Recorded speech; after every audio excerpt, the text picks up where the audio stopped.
Title, I found out my piano teacher was actually my dad. At my dad's funeral, I read it. I never thought I'd be writing one of these. But here I am, numb, shaking, and trying to understand what just happened to my life. I just came back from my dad's funeral and I found out he was never really my dad. Let me back up. I'm 17, the youngest of 3 girls. My older sisters, Julia and Ava, always seemed to have a different relationship with my dad. He was warm with them, playful, present, doting. With me, he was ... not cruel, just emotionally closed off. I always chalked it up to being the youngest, or maybe because I was the mistake baby. Our house was a quiet suburbia, white picket fence, golden retriever, nosy neighbors. We lived next door to a single man named Mr. Rowan, a piano teacher who worked from home. Quiet, polite, and too available. He taught me piano from the time I was 6 until I quit last year. He always showed a weird softness toward me, like he was proud of me in a way that made me a little uncomfortable sometimes. I figured he was just lonely. My mom was a homemaker, the Pinterest perfect type, but she always seemed tired,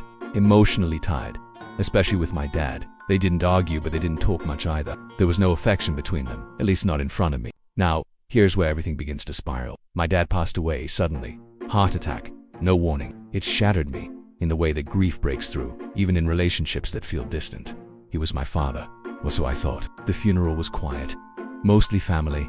Julia and Ava cried the hardest. I felt guilty that I didn't cry as much. I wanted to, I just couldn't. But then something weird happened. At the wake, Mr. Rowan, I thought that was strange because, well, he and my dad never got along. They'd nod to each other in the yard, but barely spoke. My dad once told me not to spend too much time with him, even though he was the one who agreed to the piano lessons. Mr. Rowan gave me a long look. Then he hugged me. Not a neighbor hug, not a teacher hug. It was deep, real, the kind that makes your knees wobble. He whispered in my ear, "You were the best thing I ever did. You know that." I froze. I thought I missed, but then he stepped back, eyes glistening, and walked away before I could say anything. That night, I asked my mom about it. She looked like I'd slapped her. She went silent. Then she got up and walked out of the room. That's when the real unraveling started. So, after the funeral, Mr. Rowan, my piano teacher, my neighbor, tells me I was the best thing he ever did. I asked my mom about it, and she walked out without saying a word. I didn't sleep that night. My brain ran in loops.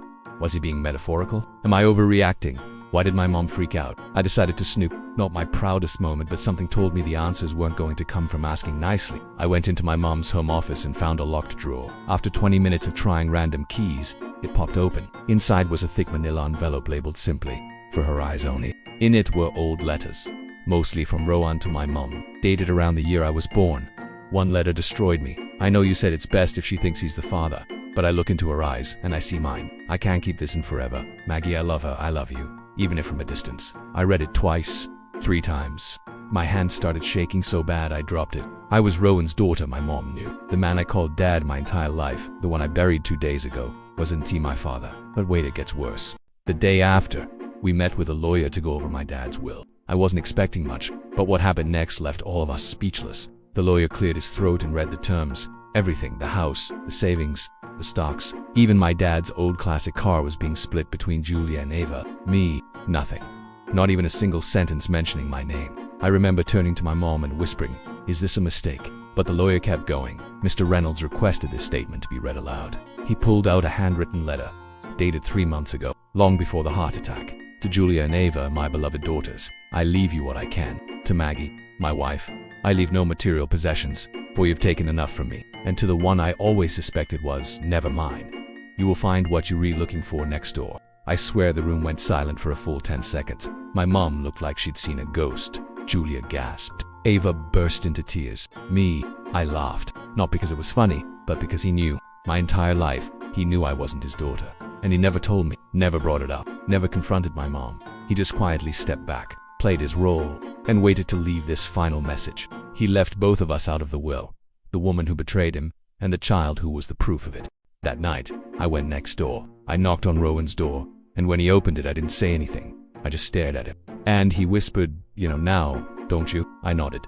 He pulled out a box from behind the door. Inside were photos, letters, even a tiny bracelet I wore as a baby. I asked him, "Why didn't you fight to be in my life?" He said something I'll never forget, "Because I didn't want to blow up your world. But now that it's blown up anyway, I'd like to be whatever you'll let me be." So here I am, 17, technically fatherless, betrayed by one parent, ghosted by another, and suddenly holding the hand of a man who's actually been there all along. Reddit, I don't know what I'm supposed to feel.